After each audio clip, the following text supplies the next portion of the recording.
Hello mga Jai! At ito pa lang ating second day. Kasama pa rin natin ang ating mga friendship.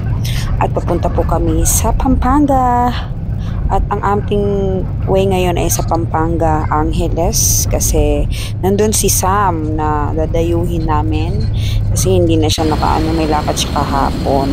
Kaya ayan, punta na kami doon. Pero siya nasa Laguna pa at bumabiyahe pa. Nauna pa kaming dumating sa Pampanga na mismong lugar niya, Charis. And then yan dyan, kumukuha na kami ng Grab. Yan, aantay kami ng Grab at sobrang init. Pagdating nga namin ay ito yung hotel na nakuha ni Abigail. Ayan, pakita natin sa kanila ang ating hotel, the Prime Asia Hotel na kinuha ni Abby. At tamang-tama no, nakahabol ako kasi yung kwarto na kinuha nila ay good for 4 person, good for family. Kaya charan, yan na yan. Maganda naman talaga siya at talagang saktong-sakto lang sa amin. Sa wakas naman nagpapalamig kami, apakainit ho sa labas. Ayan, dyan po kami matutulog kasi meron kaming balak ngayong araw na to at pagkatapos namin kitain si Sam, doon sa sa labas na daw eh. Dyan kami matutulog. At ito nga at tanghaling tapat yan, naghahanap kami ng kakainan at itong mga to ay galing sa Korea ay gusto pa rin ng Korean food. Yan, lakad-lakad kami dyan. Sa area na yan, malayo-layo pa. Pero alam ko hindi namin kinaya yan nag-tricycle kami kasi sobrang init, di kaya. Medyo malayo ho sa Prime Asia Hotel yung street na tinatawag nila na which is marami ding bars. Like para siyang Ville, para din siyang Korea style. Pero mas better ho dito sa pagkakaano ko no. Mas gusto ko yung nila dito, apakadaming pagpipilian, apakadaming establishment at sa kasi maliit kasi dun sa Anjong Ray dito sobrang laki, sobrang lawak. Yan na tayo ay tinatawag nilang walking street, napakahaba po talaga niyan. Pero pinalitan na nila ngayon ng pangalan na Red Street. Naging Red Street, ewan ko ba kung bakit naging red yan. Siya naging red. Pag sinabi kasing red, parang iba yung natin no? Iba yung pagkakaintindi natin. Pero anyways, dati yung walking street. Sige, tawagin na lang natin walking street. Hanap kami dyan ng Korean food or sangyupsal. Gusto nilang mag-sangyupsal. Diyos ko po, mga pagod kami pero gusto namin magluto ng sarili namin pagkain. Kami na magluluto, kami pa magbabayad. At dyan na nga tayo sa Taesan Korean Resto and Barbecue. Taesan, hello, ayan na yan, at papasok na kami. At in fairness mga kabeshi, no, ang ganda ng kanilang Korean restaurant. Apakalaki, madaming, napakalinis, sobrang linis. Tingnan nyo. At talagang authentic siya ha. Ayan, nakakabili na nga kami ng table.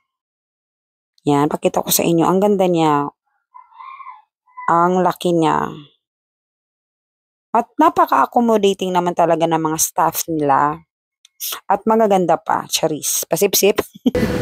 Yan, pinipili na sila dyan. Madam, tawagin nyo lang ako ha pag may order na ka. Biglang naging waitress. Diyan nga, nagsimula na kami at pinapass forward ko na lang at napakahaba talaga. Inabot ko kami ng 3 days pagkain lamang, Charis. Ito yan. Ayan, pinas forward ko na lang para mas mapabilis ang ating video at kumuha din sila dyan ng sabaw. Yung ba yan, gamjatang ba yan? Hindi gamjatang, yung isa pa. Basta hindi ko alam yung mga, ang tagal ko sa Korea pero hindi ko alam yung pangalan ng sabaw-sabaw na yan. At syempre, kailangan kong itry yung gunting-gunting gupit-gupit na yan. Ako ngayon ang inyong waitress. Char, ang laki ng gupit mo te. At pagkatapos nga nating kumain, ayan, mga ewan talaga tong mga to. Tingnan mo saan kami nakarating, sa tattoo shop. Kasi nga, meron silang ipapatato na friendship kemi Kemerlu, silang tatlo, Powerpuff Girls yata. At ang ending, ako yung sumalang, ako yung nauna. Alam mo yung wala kang planong magpatato pero ikaw yung nauna. Ikaw yung sinalang na nauna dahil di sila makapag-desisyon. At habang nga sila ay nagdedebate anong ipapatato nila. Ako naman, 2 years ko na itong pinag-isipan na ipapatato ko talaga yung verse na to. It's a biblical saying po. Kasi sobrang, ewan ko ba yung buhay ko, puro problema na lang. Char. At dyan nga po ay umabot ng 12 minutes ang ating tattoo. Yan. Nasa post ko po yung tattoo na yan sa photos. Binawasan nyo na ba? At sobrang sakit ho. Napakasakit. Sobra. At sumala nga naman si Abigail at nagpatato din siya ng niyog. Actually, 2 tattoo yung ginawa niya, yung niyog at saka yung sa friendship nila. Ayan. Ang ganda naman talaga ng shading naman din. Pero hindi ako natuwa sa presyo. Yung lalo na sa akin, hindi ako natuwa sa presyo. At ayan, si Mariel. Agay, yung muka, sinipon. Ako, sabi niya masakit daw talaga. Ngiwi-ngiwi na siya talaga dyan. Pero hindi naman ganun kasakit daw kasi parang lining-lining lang naman yan.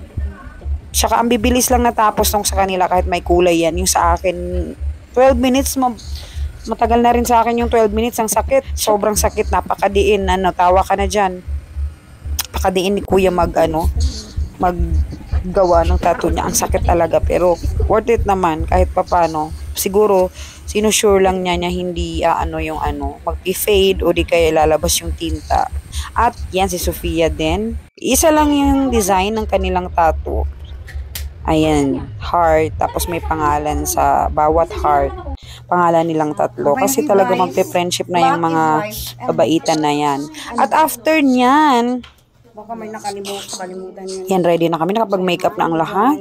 At palabas na nga kami ng hotel niyan at papunta na kami doon. Babalik kami sa walking street pero this time gabi. Ayan. Medyo napaaga nga ho kami, no? Mga bandang 8:00 yata yung labas namin na yun. Dahil si Sam ay nakarating na. Ayan. O, ayan. Sino kayo dyan? Si sexy. Parang mga jujuti sa noribang tong mga to. Siyempre, ako yung videographer / photographer. Siyempre, ayan. Kaya lagi ko yan sila pinapauna at nag-aantay nga kami ng Grab. Mag-grab kami kasi nga sobrang umuulan at tingnan mo naman nahuhulas na nga ang lahat. Sayang naman yung foundation namin. Tapos maghuhulas lang kami dahil naulanan kami. Kaya nag-grab kami. At ito nga, nakasakay na kami. At doon pa lang, meron ding sugar dyan. Madami dito, may Ace din. Ako naalala ko pag ang word na Ace, naalala ko yung kaibigan ko si Joyce. At ayan, napakadami na nga dyan sa part na yan. Hindi pa yan sa walking street. At yan, nakarating na kami sa walking street na tinatawag na rin nila ngayong Red Street. Chared! Ayan, ang ganda na niya. Kasi marami ng ilaw. Naku, ang aga patang. Lasing na. Ima naman ang aga. May partner na agad. Sana all. At yan. So dito tayo mag-uumpisa, girls. Si Sophia ang ating model.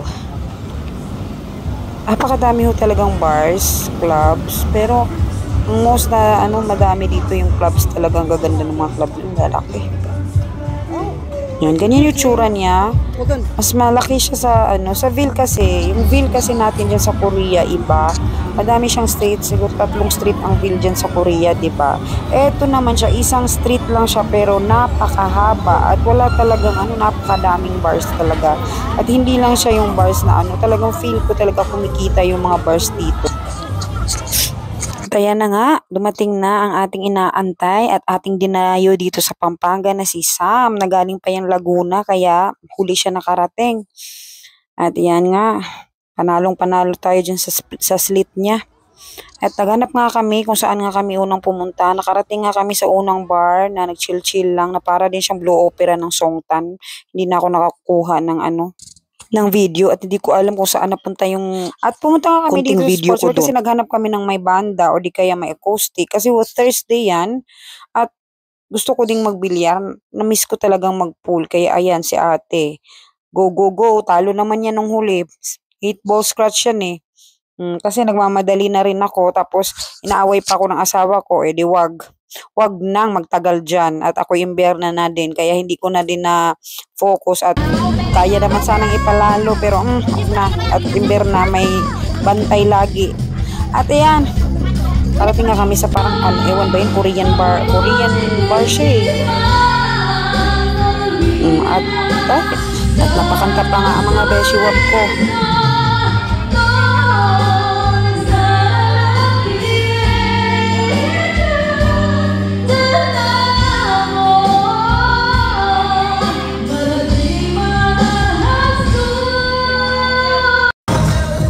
At gumora na nga kami sa aming last destination kasi medyo paggabi na talaga yan, mga alas 12, bang alas 12 na yata yan.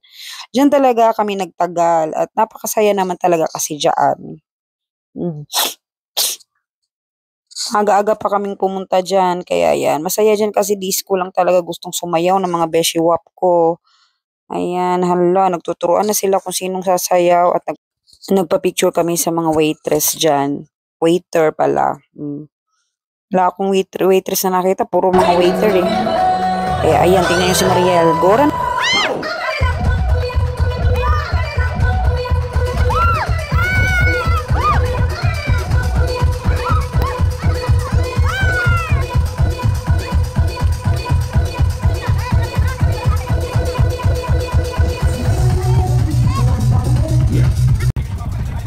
Pero hindi nila talaga natalbogan ang mga dancers dito na pagkagaling-galing sumayaw. Ayan, first set of dancers pala nila yan.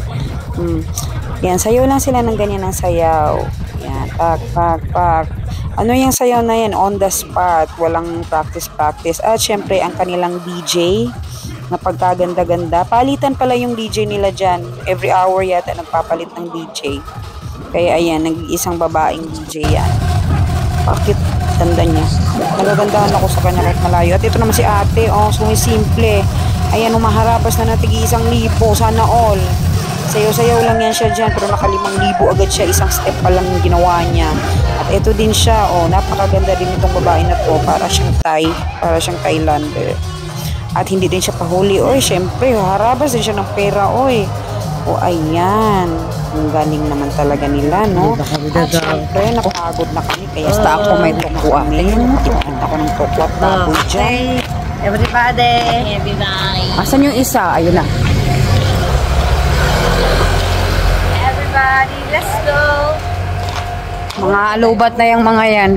Naubos na rin ang mga pera ng mga yan. Hindi pa pala. Naubos lang yung winidraw. Basta ako, may toko at baboy. Ay. At ang umaga na nga kami ay nag-order na lang ng pagkain sa labas at hindi na kami lumabas para kumain.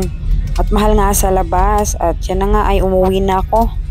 Umuwi na kami sa kanya-kanya namin mga pamamahay at si Mariel ay uuwi na rin ng Korea kinabukasan.